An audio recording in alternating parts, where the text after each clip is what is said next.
Halo semua, selamat datang di dapurku, Dapur Gulapedia.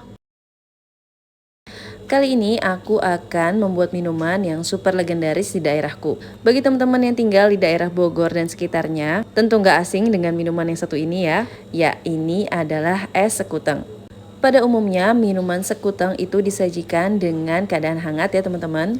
Namun untuk es sekuteng, seperti namanya, ini adalah minuman dingin dengan rasa yang unik dan otentik di kuahnya. Jadi memiliki cita rasa yang berbeda banget dengan es kebanyakan. Bagi teman-teman yang penasaran gimana cara buatnya, bisa tonton video ini hingga selesai agar anti gagal ya. Bahan pertama yang akan aku buat adalah kelapa muda KW.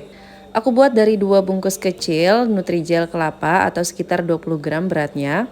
Lalu aku tambahkan setengah sendok teh bubuk agar-agar. Ini fungsinya agar nanti jelly kita tidak cepat berair ya teman-teman.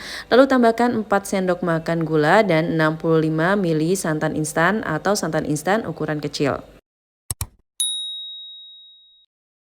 Setelah itu tinggal kita tambahkan 800 ml air.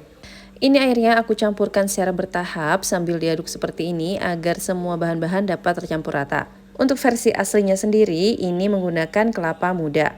Tapi kali ini aku menggunakan kelapa muda KW, agak jauh lebih ekonomis apalagi buat teman-teman yang ingin jualan nih. Nah ini jelinya kita masak seperti biasa sambil aduk-aduk hingga mendidih seperti ini. Setelah mendidih seperti ini, rata semuanya ya teman-teman, bisa kita angkat dari kompor lalu kita tuangkan ke dalam cetakan. Ini bisa pakai cetakan apa aja, sedangkan aku ini menggunakan wadah tin wall ukuran 1 liter. Dan ini jeli kelapanya tinggal kita setkan. Sembari menunggu jeli kelapanya set, kita akan mengolah si kolang-kalingnya dulu. Untuk kolang-kalingnya aku menggunakan 250 gram, lalu aku tambahkan 1 sendok makan tepung beras untuk menghilangkan rasa asam dan baunya. Balurkan merata tepung berasnya seperti ini, lalu tambahkan air sebanyak 400-500 ml. Dan ini akan kita rendam minimal selama 1 jam.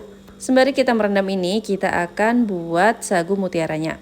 Pertama kita didihkan air sebanyak 1 liter, setelah airnya mendidih seperti ini, kita tambahkan 100 gram sagu mutiara. Seperti pada biasanya, ini aku merebusnya dengan teknik 5-37 ya teman-teman.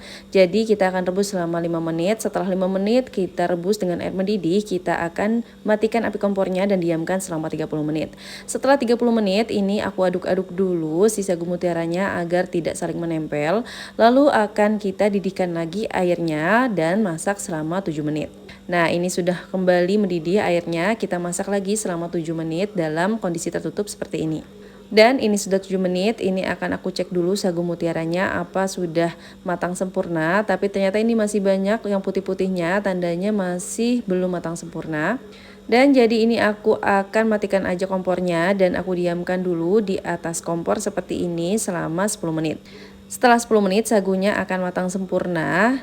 Dan tandanya itu warnanya transparan kayak gini ya teman-teman. Dan kebetulan ini aku mendapatkan sagu mutiara yang gak lengket ya teman-teman. Jadi kita nggak perlu mencucinya di air matang. Cukup kita saring dari air rebusannya kayak gini dan simpan di wadah terpisah. Dan ini sagu mutiaranya siap untuk digunakan. Ini aku beralih lagi ke kolang-kalingnya. Setelah 1 jam kita rendam, ini akan aku cuci bersih.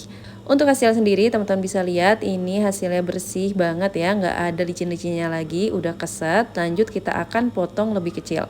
Oh ya, ini kebetulan aku mendapatkan kolang-kaling yang agak tua, tapi nggak masalah, nanti kita akan rebus hingga empuk ya teman-teman. Dan ini aku sudah mendidihkan air, lalu kita akan masukkan kolang-kalingnya dan kita masak selama 15 menit. Oh ya, biar kolang-kalingnya cantik, ini aku beri pasta pandan, jadi nanti kolang-kalingnya warna hijau ya teman-teman. Dan ini opsional aja, kalau teman-teman nggak mau kasih pasta juga nggak apa-apa. Setelah mendidih kembali, kita tutup pancinya, lalu kita biarkan selama 15 menit atau hingga kolang-kalingnya empuk. Setelah 15 menit, ini kita lihat kolang-kalingnya sudah cukup empuk, jadi kita bisa angkat dan kita tiriskan. Saranku biar enak teman-teman pilih kolang-kaling yang masih muda ya, jadi lebih cepat empuk, nggak perlu terlalu lama merebusnya. Selanjutnya kita akan buat kuah yang otentik banget. Masukkan 250 gram gula, setelah itu kita bisa masukkan 4 cm jahe. Nah ini yang ngebuat kuahnya jadi otentik. Selanjutnya kita masukkan 250 ml air. Dan larutan gula ini akan kita masak Pada saat awal memasak, kita aduk-aduk terlebih dahulu hingga gulanya larut ya teman-teman. Jika gulanya sudah larut sempurna kayak gini, bisa kita biarkan hingga mendidih. Setelah mendidih rata seperti ini, bisa kita matikan apinya lalu dinginkan. Jadi di sini teman-teman bisa lihat ya, kuahnya itu berbeda dengan kuah-kuah minuman yang lainnya. Di sini kita nggak perlu pakai susu evaporasi, nggak perlu pakai santan ataupun susu UHT. Sambil menunggu kuahnya dingin, ini kita siapkan bahan-bahan lainnya yang sempat tadi kita tunda. Jadi kita akan mengerok kelapa KW yang sudah kita buat. Untuk satu resep ini banyak banget ya hasil dari kelapa KW-nya. Dan kebetulan ini aku baru mengkerok setengahnya, jadi setengahnya lagi aku simpan di dalam kulkas. Setelah itu kita siapkan 2 lembar roti tawar dan dipotong-potong kotak kecil-kecil kayak gini.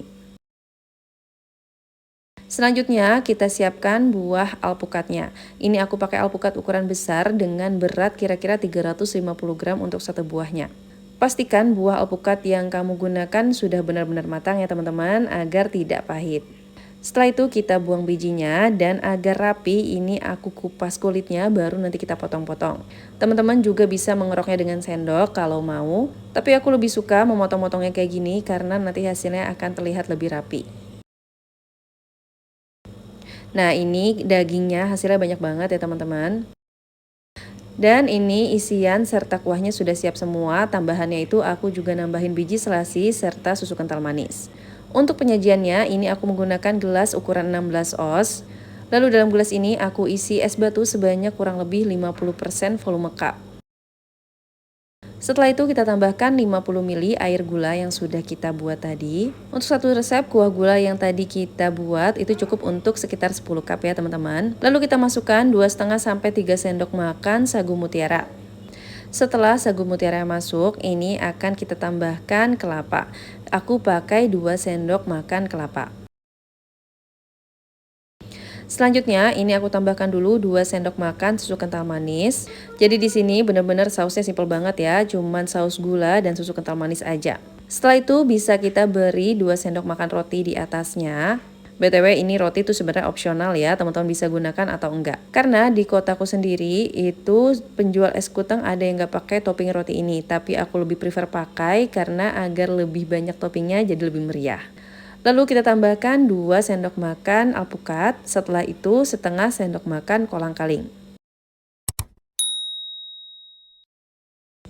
Nah, setelah ini aku tambahkan lagi sedikit aja susu kental manis untuk hiasannya. Setelah susu kental manisnya masuk, ini juga aku tambahkan 1 sendok makan biji selasi. Ini kebetulan aku menggunakan biji selasi yang siap pakai ya teman-teman. Kalau teman-teman menggunakan biji selasi kering, bisa merendamnya dulu dengan air panas. Dan ini dia es kutengnya siap untuk disajikan. Di sini kelihatan meriah banget ya teman-teman. Kalau dilihat-lihat penampilannya mirip banget sama yang namanya es teler. Tapi es kuteng ini memiliki cita rasa yang khas, di mana sirup gulanya kita tambahkan jahe, jadi membuat kuah dari es kuteng ini makin segar dan wangi. Untuk mengkonsumsinya sendiri, teman-teman jangan lupa mengaduknya terlebih dahulu agar tercampur semuanya. Dan beneran deh, ini wajib teman-teman coba di rumah karena enak banget, segar, wangi, dan creamy. Bagi teman-teman yang ingin jualan, perhitungan modalnya aku cantumkan di kolom deskripsi ya. Terima kasih telah menonton, semoga bermanfaat.